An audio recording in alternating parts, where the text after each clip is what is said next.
Demon slayer కథ మొత్తం మీద కొకుషిబో ఎందుకు అత్యంత భయంకరమైన మరియు క్రూరమైన డెమోనని నేను మీకు చెప్తాను.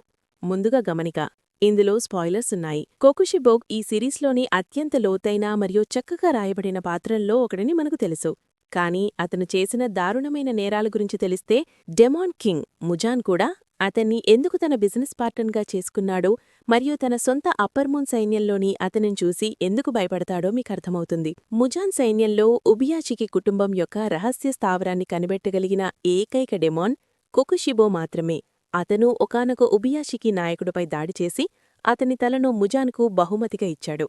అందుకే ఉబియాషికి కోట ఎప్పుడూ విస్టీరియా పూలతో కప్పబడి ఉంటుంది మరియు ప్రత్యేక రక్షణను కలిగి ఉంటుంది. కొకుషిబో ముజాన్ కంటే ఎక్కువ మంది మనుషులను చంపాడు, ఎందుకంటే అతను ప్రపంచంలోనే అత్యంత శక్తివంతుడిగా మారాలని కోరుకున్నాడు మరియు అలా చేయడానికి ఇదొకటే మార్గమని అతను నమ్మాడు. అయితే కొకుషిబో చేసిన అన్నిటికంటే పెద్ద నేరం ఏమిటంటే తనతో రక్త సంబంధం ఉన్న ప్రతి ఒక్కర్నీ మోసం చేయటం.